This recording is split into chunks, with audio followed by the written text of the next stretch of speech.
Well everybody, by this point in time I'm pretty sure you've had your fill of Ryzen 9000 series reviews, but in our initial video I left one question sort of unanswered, and that is, can Precision Boost Overdrive or PBO actually add enough performance to these chips in order for it to make any difference whatsoever?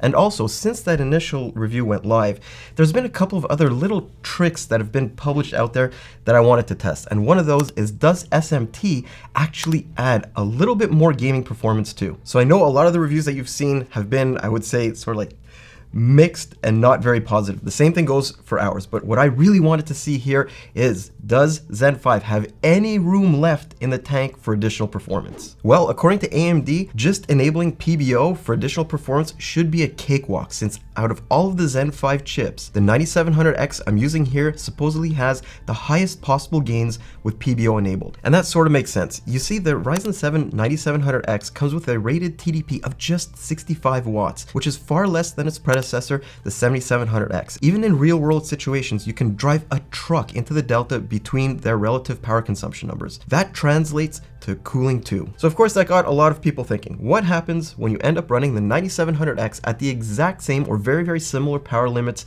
to the 7700X? Can Zen 5 really start to shine?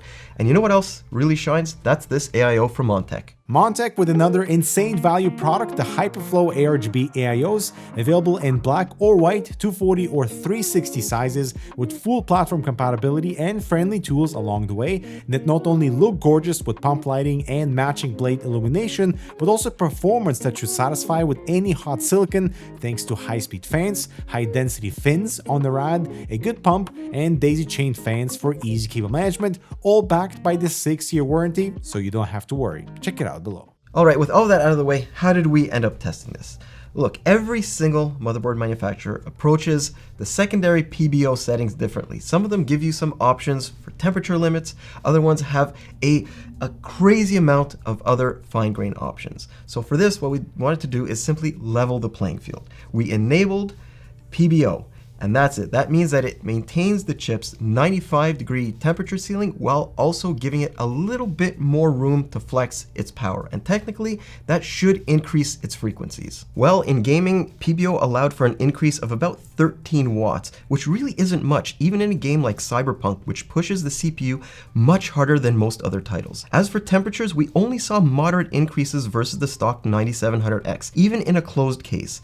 As a matter of fact, the 9700X is now running at almost exactly the same temperatures as the 7700X, though its constant numbers are a bit lower. So yeah, it's still a bit easier to cool even with PBO enabled on a Peerless Assassin. And that additional power and corresponding heat does end up leading to a small but noticeable bump in constant frequencies. I mean, it's just under 90 megahertz average across all cores, but every little bit counts. But where overdrive really hits hard is in an all-core workload. Here, our 9700X ended up hitting just over 140 watts, which is a far cry from its original 88 watts and almost identical to what the 7700X just guzzles back. And all that power pumped into a single CCD leads to a stratospheric jump in heat. So much so, the Peerless Assassin we're using was almost but not quite overwhelmed, just like it was with the 7700X. It comes very close to the chip's maximum temperature too. More importantly, while the stock 9700X has a pretty big delta between its peak and constant speeds, that's pretty much evaporated here. So frequency over time is a lot more stable than it was, and that should provide a net positive for performance, especially in some longer tests that we normally run. And at this point in time, I absolutely know what everybody is going to be yelling at their screen about. Maybe the Peerless Assassin running a 75% is actually holding back this chip because of the temperatures that we're seeing. Well, let's add an Arctic Liquid Freezer 3 240mm AIO to this and see what ends up happening. And guess what? Temperatures didn't get lowered as much as you might expect. That's likely due to AMD's IHS's ability to conduct heat being the real limiting factor here rather than the cooler. And those slightly lower temperatures allowed the chip to request a little bit more power too, but overall, we aren't looking at a night and day difference with an increase of just 3 watts on average. Simply put, that's because this specific chip doesn't need the additional power to hit optimal frequencies, even in longer workloads. So the increase ends up being less than 20 megahertz, which basically amounts to a rounding error in these cases. So that's how things shake out on the more technical side. What we have now is the 9700X is taking just as much power as the 7700X, and it's also just as hard to cool too.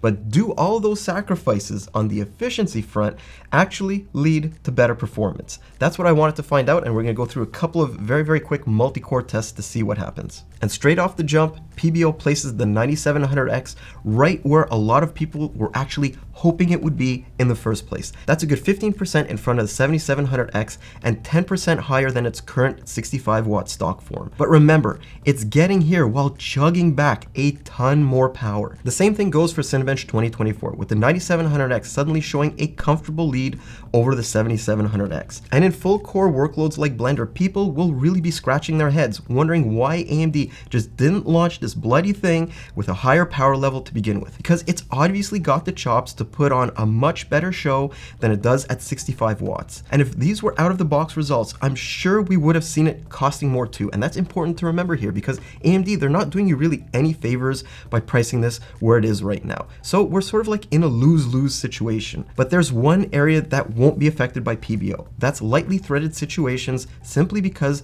they're not power limited in any way. So the increase in input current thresholds doesn't have an impact whatsoever. And that might end up just nuking potential in one area people might have been hoping for more performance, and that's in gaming. And that's really where our next stop is going to be. 1080p, 1440p gaming results. And I'm sure everybody has some assumptions about where this is going to go. And yet, in some cases, I was actually pretty shocked at the outcome, because Precision Boost Overdrive actually benefited some games more than I thought it would, at least at 1080p. I mean, there was never enough of a difference for me to suddenly jump up and start saying this is a vastly superior processor for gaming now. But obviously PBO does have some sort of like edge case benefits that are highly dependent on how game engines and AMD's algorithms manage processing tasks between the cores. In the vast majority of titles though, performance is absolutely identical between a stock 9700X and one that has PBO enabled. And that's likely one of the primary reasons why AMD decided to stick with a 65 watt TDP here. There's just no tangible reason to run this chip at higher power levels in gaming. Either way, I'm sure people who are looking for better multi-core performance wish they would have just bitten the bullet and launched this thing at a higher nominal power level. The other thing I want to mention is that any benefits, even those small frame rate increases, are completely nullified when moving to a higher resolution like we're showing here with 1440p. Finally, you'll also notice that PBO has very little to no impact on the 0.1% lows, which is one area I know some people were hoping to see a bit more improvement, but that simply didn't happen. On the positive side, there weren't any performance regressions, but this also points towards the one fact I was mentioning at the beginning of this video. PBO won't do anything in situations where the CPU isn't power limited, and most games don't push the 9700X anywhere close to its maximum power limit, even when it's running in its default out-of-the-box configuration. And there's one other thing I wanted to discuss in this video, and that is this discussion that's going on out there that potentially disabling SMT or simultaneous multi-threading could lead to some performance benefits in gaming for these processors. And a lot of that stems from the fact that there has been some core architectural changes to Zen 5 that could make disabling SMT pretty beneficial, at least on paper. And look, disabling SMT is nothing new. People have been doing this since Intel introduced hyperthreading way back in the Pentium 4 days. So they have been doing this in order to get a quick boost on one side, but also it sacrifices multi-threaded performance on the other. And the theory behind this, well, it's pretty simple. SMT uses the idle resources of each core to create a virtual processing thread. While scaling isn't 100% perfect, this allows Windows to recognize and utilize double the amount of cores or threads that are physically present within a given CPU. But this approach also splits some on-die hardware resources, which technically results in more overhead and introduces some potential slowdowns. So basically, two physical cores will always offer better performance than a single core producing two threads. So like I said, disabling SMT will always lead to less performance in multi-threaded situations, but it could technically also free up some resources in lightly threaded situations, sort of like gaming. And once you average things across all 16 games we tested, well, I was pretty surprised by these results, because based on the titles we're using, disabling SMT on a stock 9700X actually has a net positive effect. And while the averages do get a bump, it's those ultra important 0.1% lows that see the biggest impact. As a matter of fact, simply turning off SMT has a bigger effect on gaming than throwing tons of power at the chip with PBO. The other thing you need to take into account is there's a very minimal effect when moving to a higher resolution where CPU bottlenecking becomes less and more focus is put on GPU performance. But the results in individual games are actually highly variable. Some like these get a pretty big overall jump in both averages and 0.1% lows, to the point where flipping the SMT switch feels like a no-brainer. Most of these are actually titles that are lightly threaded but still somewhat CPU limited. On the other hand, there are some situations that actually see a small frame rate regression. It isn't anything dramatic, but the last thing anyone wants is for performance to be left on the table. So my advice to you would be to test performance on whatever game you're playing. At the very worst, you keep SMT on, and in the best case scenario, you simply turn it off and enjoy a better gameplay experience. So let's get back to PBO for a second. The question here was, can it actually fix Zen 5? And the answer to that is yes and no. On one hand, you do get better performance that a lot of people were expecting straight out of the box.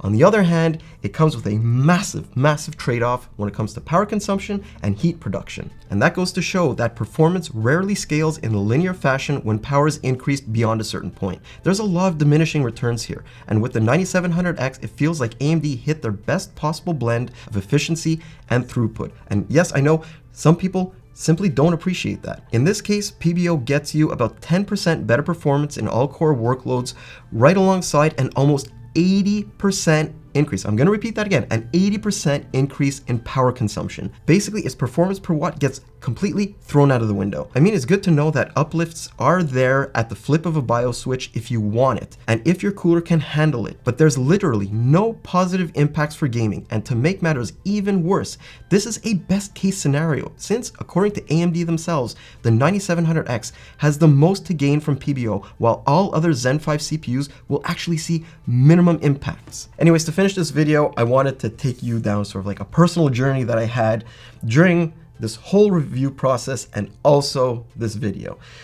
The team and I, we were talking the other day, and we basically came to the conclusion that we, as well as a lot of other people out there, are simply grasping at straws when it comes to Zen 5. We're hoping that some way, somehow, we can fiddle with the settings and make these processors what we had hoped they would be straight out of the box.